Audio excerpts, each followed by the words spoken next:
Uhuru Kenyatta to Museveni. This is the problem we're having here. And we must be honest with each other. Yeah. Yeah. So if you are to be leaders, Yeah. you must be led by service to your people, not service to your stomach. Beautiful. That is the reason you seek leadership. Yeah. That is why, and that is how you will change this country. That is how you will change East Africa. That is how you will change Africa. That is how you will get the world to recognize you. That is how you will get the world to respect you. That is how we will stop being beggars. That is how your children will have hope instead of going to die in some sea there, crossing to Europe to look for nothing. Na hakuna kitu huko. Yeah? Yeah? Beautiful. This message goes direct to General Kaguta Museveni, President of Uganda. Has been in power for over 40 years. Bro, the guy is just working for his stomach and family, no Ugandans. That's why Ugandans, many of them are flying to Europe, are flying to Asia, are flying to US, are flying to Brazil, are flying to Arab Emirates just for green pastures. Because the leaders in Uganda, bro, they are after themselves, not Ugandans. So they are not pro-Ugandans, they are pro themselves, their stomach. Enough. This message goes direct to General Kaguta Museveni. Yo. Who is the fool? Yo matoke here fresh, wonderful and beautiful, to go and line up uko ukula baga ambaye inakunonesha tumbo tu na hakuna kitu inakufanya. Oh.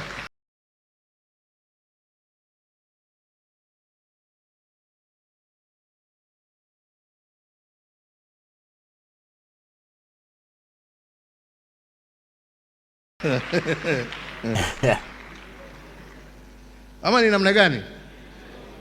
Yes, that is the way. So let me continue. I'm sorry. Yeah. In all three instances, you end up, like I said, with a large section of the population that is physically resident within the borders of a country, but is psychologically and emotionally disengaged. A people excluded from the role of nation building because they feel like they are outsiders or bystanders in their own country. At the root of almost every crisis in our part of the world, the common denominator is the absence of inclusive, responsive leadership. Further, I believe it is essential for you as young leaders to appreciate the fact that these fissure lines that I speak about are visible beyond our continent. Others can see these fissures. They are looking at us through their ambassadors and their high commissioners. They are looking at us. You think wamekuja hapa ati ku encourage bilateral. Wamekuja hapa kujua how much more can we get. Yeah? Right? These fissures, they are visible to them. And as such, they have made our continent fair game for destructive proxy wars sponsored by nations with significant economic and military strength. These actors have the strategic intent of using the chaos and confusion perpetrated by self-serving leaders across our human capital to access our human capital, our mineral wealth, our agricultural potential, to grow their own economies at our own expense. To compound this further, society is experiencing these levels of internal discontent, are susceptible to an even more sinister type of enemy, and that is violent extremism. Organizations hell-bent on disseminating and entrenching their misguided ideologies through violence. And we know, you see in Kenya we have Al-Shabaab, here you have ADF causing problems all across the border, disturbing citizens, not allowing people to move forward. But why are these groups able to do that? They are able to do that because there is somehow feeling that there is a vacuum which they want to come here and push, because we have also failed in trying to have this inclusive society. If we were one, these would not be problems. Al-Shabaab problem, ADF problem would be a problem of East Africa, not a problem of individual countries. You don't have the capacity. These people have no color. You know, they have no tribe. They just have an ideology which is warped. So today they will bomb you in Kampala, tomorrow they'll be bombing me in Kiambu, or they'll be bombing somebody else in Dar es Salaam. But if we were together, we are able to fight and to confront these issues while at the same time working towards the prosperity of our nations. So, the peace and security crisis that looms over many parts of our continent is a clear and present danger to Africa's long-term viability as a going concern. And if we don't find ways to resolve these conflicts soon, we may have generations of young people wiped out as cannon fodder, and with them, any prospect of uplifting the lives of our people. So you millennials and Gen Zs and all of us, we are also told we are young people by the Vice President. I agree, even me, I'm still young. So you're told you're as young as you feel. Me, I feel young. So, but anyway, there are those who are millennials. You have your Gen Zs here as well. Allow me to state this point once more for emphasis. Nobody outside of Africa is coming to save you. Do not have any misguided thought that there's anybody who is coming to save you. In the words of Elrich Cleaver, an American writer and civil rights activist, you are either going to be part of the solution or you are part of the problem.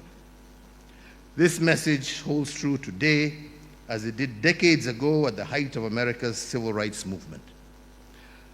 The good news also, however, I believe, is that I have witnessed such a pivotal, not the day after, not after you graduate, no, now is the time. Now.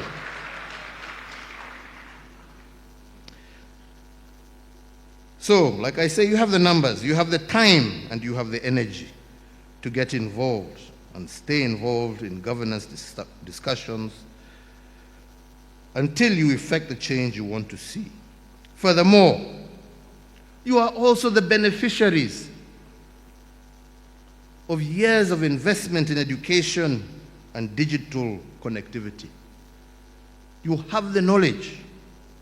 You are, in essence, the first children of that knowledge economy, the true digital natives of Africa.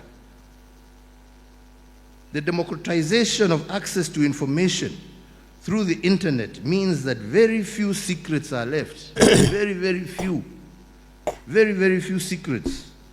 The asymmetry of information in favor of government has always been a tool to manage the perception of populations. This is no longer the case. You know what we know. Now, Mr. Uhuru Kenyatta, do you know that where you are standing, that's Uganda, our beautiful homeland, yo? The leader of this country, General Museveni, your friend, yo, hates information flow go to Uganda, yo. He doesn't want Ugandans to be informed. He doesn't want it, yo. He hates it so much, yo. You know, Museveni to see a Ugandans know something, bro, it hurts him 1,000 times, yo. He better abduct that guy, yo, because he's informed you. He will inform others. Many have disappeared because they have information, because they are awakening, they are opening the eyes of Ugandans. Yo, in Uganda, they do shut up. They switch off internet. Yo, internet is so expensive. Yo, why? To make it unaffordable to everyone. Because when Ugandans afford to pay for that internet, they will know what's happening around the world. Jerome Museveni doesn't want that. That's why he's putting a lot of taxes on the internet, yo, so that just a few people in the country can afford it. Yeah. And those who are affording it, bro, I tell you, things are not easy, yo. We need a new generation, a generation of leaders who are Gen Zs, who are in this world of digitalization, bro, who are known to those analog leaders like General Kaguta Museveni, who fear to be enthroned. We need leaders who are here, who have come in here to serve and go. We don't want those leaders who came here to stay, to be forever here. Those leaders who came here to stay, everything, bro, they fear everything, even their shadows, they fear them, because what's in their mind is that when I give freedom to these people, they will dethrone me, and I don't want to go anywhere because I have nowhere to go. Now, John Museveni thinks when he leaves power, he will be in prison. That's why he doesn't want to leave power. I'd rather die on this chair rather than dying in prison. That's his mentality, and he will block all ways of information flow to the citizens. And internet, you are pointing out, is the key issue here. When you go in Kenya, internet is affordable. Internet is a bit okay. That's why you see the Gen Zs of Kenya can organize something and be successful. But in Uganda, my brother, you can buy a package, and that package is for a month, but within 2 hours, that package is over. They tell you have used 100% of your data, you'll rather buy another package. But they told you this package is for a month, meaning I have to use it for the month. But because of the theft we have in this country and no one cares, no one follows up, bro, they steal us, they rob us, and the General Museveni just looking, because at the end of the day, they get the money, they give him, to more stay in power. So we need to change this government of General Museveni. We get a new government which will know the needs of Ugandans, and internet a key point, because the Gen Zs need internet. We all yearning for jobs. We're looking for jobs, but the people can be on this internet, and create their own jobs, and be influencers and do something that will change their lives. We've seen them, around the world. People are rich just because they have an affordable internet. They use that internet, cheap computers, cheap phones in their countries, bro, and they do what they want to do. They create what they want to create and be the world biggest, the world richest, bro. But in Uganda, in Africa, we have poor-minded leaders who don't want to see any citizen to think, to create, to use their minds. They want always to be on your neck, They must think for you, They must be the ones to provide for you what to eat, what to think, not to show your mind, That's what is killing us. Bad leaders who cling on power, they don't want to go anywhere, and they end up limiting the information flow. How do they limit it? Just make the internet not affordable to everyone. Make it expensive, In many cases, you know it better because you have understood how to leverage the essential tools of today, such as artificial intelligence and the power of social media. Me, when I go and make a small statement somewhere, I think I'll be hidden myself in the middle of the bush. By the time I am getting home for lunch with my wife, she's asking me, what were you doing talking out there? How do you know where I was? It's already, you young people have already pressed these buttons and it's all over. He was there and he said this. So we are living in a very dangerous time. Be very careful, especially of those of you who have 2 girlfriends. Mujichunge sana.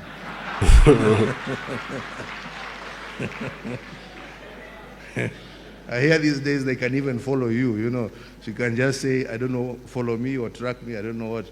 And you've said you've gone to study in, I don't know, the library, and she finds you in some. Be very careful. Things are very dangerous these days. So lastly on this point is that over the last 60 years or so, as our countries have developed, so have the living and migration patterns of our citizens. And this is a wonderful fact. Millions of families have moved from rural towns to large urban settings in search of opportunity and better life. This migration has created a new generation of non-ethnically homogeneous populations across the country. The result, millions of young people born out of intermarriages and unshackled by the negative weight of ethnic identity are slowly becoming the majority. As I alluded to you earlier in my speech, never before have there been such ideal conditions to break loose from the generational curse of our forefathers and of some of us that saw us remain chained to ethnic and cultural differences as a way to distribute wealth and political power. Finally, let us tackle the last one that I posed to you. What does it mean to be a young African competing for limited economic opportunities with close to 1 billion other young Africans? And I believe we need to see our strength in numbers as Africans. And in spite of having the world's youngest population and a market size of over 1.5 billion people, Africa still accounts for less than 2.5% of global trade. We have designed our trade corridors to favor extraction as opposed to intra-Africa trade, meaning that today it is easier for a Kenyan or a Ugandan to sell tomatoes and avocados to the European Union than it is to supply our brethren in West Africa. Similarly, unfortunately, it is easier for an American or European passport holder to visit African countries visa-free than it is for an African to traverse their own continent. If we are to create economic opportunities for our youth, we need to remove the barriers that prevent the actualization of the African Continental Free Trade Agreement, of the East African Protocol on Trade. Yeah. We need to remove every single barrier. True that. We must stop being paranoid about each other and give preferential treatments to African passport holders to visit and to do business anywhere on their continent. We must design our transport and logistics infrastructure to point inward, to facilitate more cross-border trade by allowing for the affordable and efficient movement of people, goods, and services across our continent. This is beautiful. This gentleman, when he was in power, recently, he improved Kenyan transport, by bringing in railway transport to ease the movement of Kenyans from one end to another end and their businesses, and even they proposed to build East African railway line. In their country, it's finished. In Tanzania, it is finished, but in Uganda, it's nowhere. So when the railway line is coming from Kenya or Tanzania, they stop on their borders. They can't enter Uganda because in Uganda there is no railway lines. Why? The money which would have been used, Museveni gets it and just share it among the MPs of his party to support him more, to give him support when he is putting new laws, when he is bringing new amendments in the constitution of Uganda for him to stay in power forever, for life, to change the UPDF, that's the Uganda Army Amendment Law that governs UPDF, to put in some clauses, some acts, some, where civilians can be tried in military courts. And he pays the MPs 100 million each one. And when you try to add up their money, would have been used to construct a railway line, would have been used to purchase railways to ease the transportation in Uganda. Bro, when you come in Uganda and you see the railway we have, it is of more than 1,000 years. They were brought here by the Europeans. You know, they are the ones who brought in that railway we still have today. Bro, when you look at it, you can't eat food. That's what Jerome 7 has today, currently. You know, and he brags around that, you know, we have a railway. But bro, it's old, more than 100 years back. But when you go in Kenya, bro, the world is changing. In Tanzania, the world is changing. But in Uganda, we are still where Amin left us. But Amin is dead. Yo, the guy has been here for 40 years, bro. But he's just using money for his benefits, not for the benefit of Africa. But he always proclaimed to be an African, yo, a Pan-Africanist. But what he is doing, truly, in reality, bro, he is not a Pan-African. He is a my stomach. Yeah. And closer to home, we need to reflect on our education curricula. Are we training our children for the jobs of the future? The advancements in technology have rendered many traditional careers irrelevant. Yet we are still spending millions of dollars every year encouraging our children to pursue courses that will lead them to nowhere. Today, the world needs doers, people who can get things done. This is the preference of functionality over form, as one of you here had mentioned. We need functionality. So I would summarize my response to the third question as follows. 1, we must increase our share of global trade as Africans by deliberately focusing on intra-Africa trade or East African trade. 2, we need to evolve our education system to encourage our youth to be entrepreneurial and tailor our curricula to be fit for purpose in the knowledge economy. And 3, we need to actively influence the adoption of domestic policies on macroeconomic management that create a conducive environment for the private sector to thrive. Yeah. So, ladies and gentlemen, I've always been passionate about the role of our youth in leadership, and it is a subject that I can talk about for hours on end. However, I'm cognizant that today we are limited in time to exchange these ideas. So I would just like to touch on some perspectives that I have garnered from my 30 years or so in active politics and my 10 years as President of the Republic of Kenya. Yeah. And these perspectives delve into the basics of leadership and what I feel are the irreducible minimums that we must all aspire to as leaders in the new world that we are navigating. The first of these is integrity and leadership. And this is not merely a moral idea, it is a practical necessity. It involves a conviction to do right when it is costly, and to serve when it is easier to exploit. Integrity builds legitimacy, and legitimacy fosters peace. Leadership is a journey filled with challenges and triumphs. Reflecting on my own tenure, I did face numerous challenges, including corruption, rising debt levels, so on and so forth.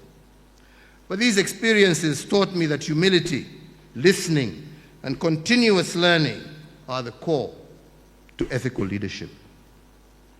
Courage, my friends, courage is the underestimated quality, but it is something that you shall require in abundance if you are to transcend ethnic mobilization for power, short-term populism, and dependency on elite networks. Leadership should be based on vision and competence, not tribal affiliations. Policies should be designed for long-term national benefit, not immediate political gain. Opportunities should be accessible to all based on merit and hard work. Focused and determined is what you shall need to be in order to confront the status quo and compel a shift to a merit-based governance model that values competence over connections, transparency over transactional politics, and places citizens, not politicians, at the center of public service. Even that message goes to General Museveni. No. Yes. Bro, in Uganda, the politics we have is transactional. Bro, let me give you 100 millions. You vote for me, yo. You fight for me, yo. Bro, you change the coffee bill, yo, the coffee, and give it to me, yo. Change everything that is owned by Ugandans and become mine. That's what we have in Uganda. Everything is changed into the names of General Museveni and the family. Yes. What he found here, owned by Ugandans, is now owned by him and the family members. How does he do that? Giving some chunks of monies to MPs, bro, and they change the constitution. They put in what favors General Museveni, but they pull out what favors Ugandans, meaning they're pro-Museveni. They are not pro-Ugandans. Even General Museveni, he is pro-Museveni and family, but no, he's not pro-Ugandans. Ugandans are not first in General Museveni's government. No. His family, his life, that's first. Ugandans, you are useless. Young leaders, as I conclude my remarks, I would like to recognize that universities like this are not just centers of learning, but they are incubators of change. They nurture values, ethics, and civic consciousness. You, as guild presidents and student leaders, are not merely representatives of your peers. You are the trustees of tomorrow's Africa. Your leadership today will shape the governance structures of our nations tomorrow. The power of an integrated East Africa lies in shared values, youth-led civic movements, and collaborative governance reforms. I encourage the creation of a cross-border youth action plan for integrity as outlined in your own summit agenda. You are the first true East African generation. Think beyond borders. Think vision. For you, your sake, and for the sake of future generations, my call to action for our youth is to lead with conviction, not convenience. To our institutions, I ask you, empower and equip these young leaders meaningfully with the skills and knowledge they need to actualize their potential. To the development partner present, it is my hope that you shall consciously invest in an integrity-driven leadership development. It is said that history is often written by the powerful, but the future will be shaped by the principle. I express hope in this generation's courage, creativity, and conscience.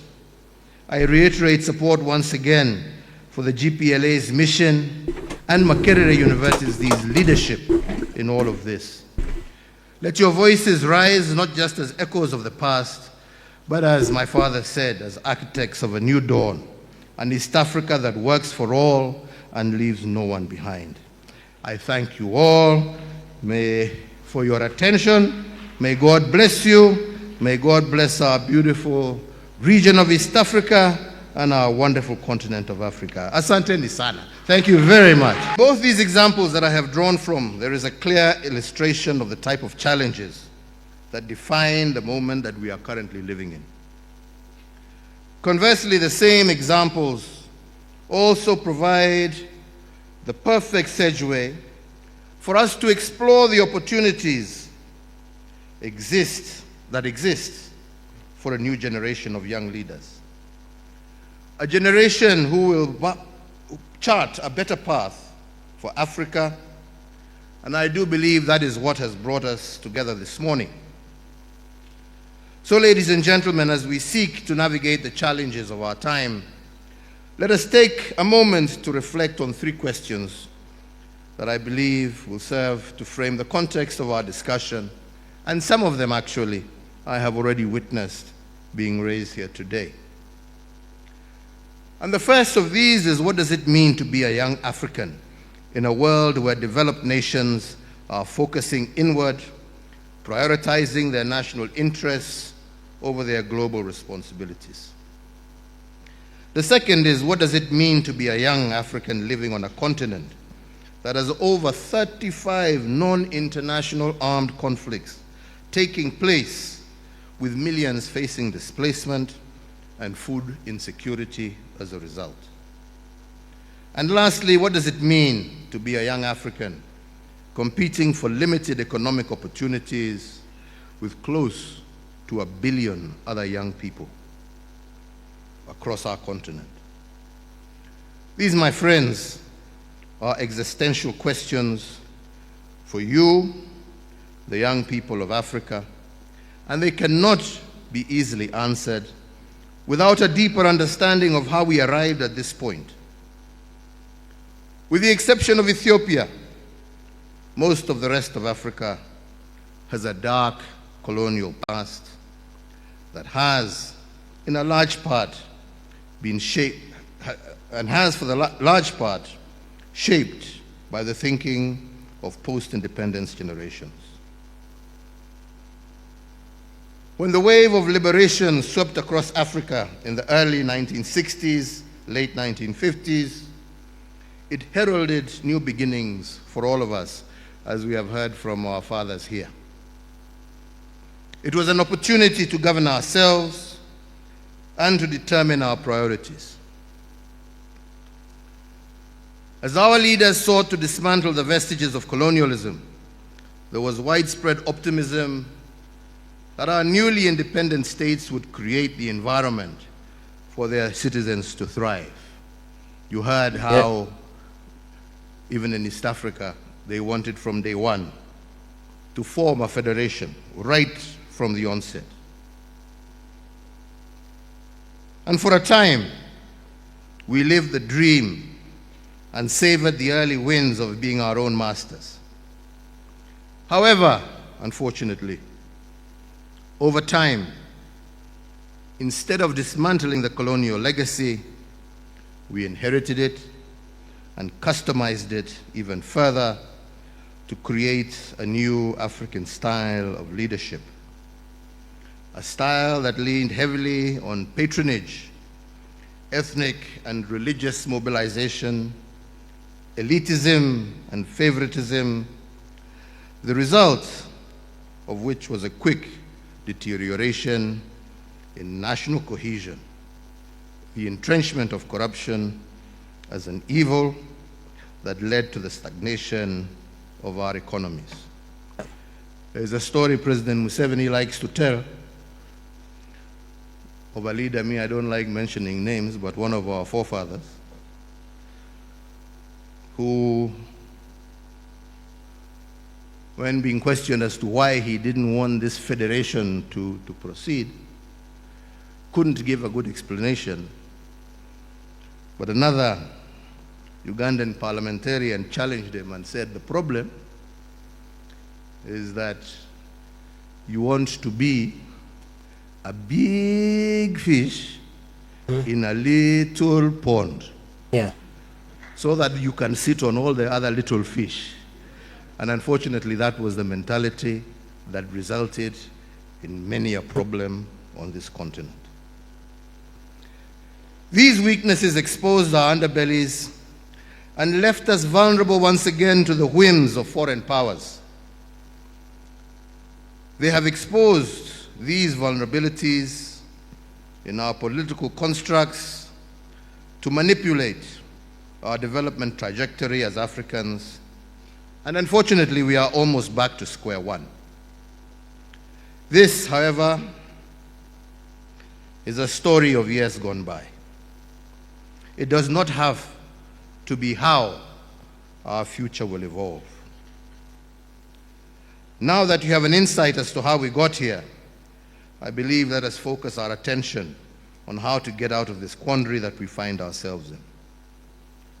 And we begin this by taking the first question: what does it mean today to be a young African in a world where developed nations are focused inward, prioritizing their national interests? Ladies and gentlemen, having served as president, I appreciate fully the pressure that elected leaders face on a daily basis. They have to be in tune with the mood and desires of their voting public and be seen to be directing the government's energies towards addressing these demands. Can we therefore really blame the governments of developed nations for responding to their needs, to the needs of their own citizens above all others? Yeah. We can't. That is what they do. So us as well, it is time for us to also stop lamenting about the inward-looking policies of faraway democracies and nations. And we should instead be asking ourselves, why is it that we as Africans don't prioritize our own interests above all else? The duty of a responsible government is to discharge its primary mandate of serving the interests of its citizens. In many nations across Africa, we have somehow managed to invert the order of this relationship. Instead, the citizens are subservient to the government and are compelled to adjust their behavior in order to promote the interests of the state, which in many instances are almost indistinguishable from personal interests.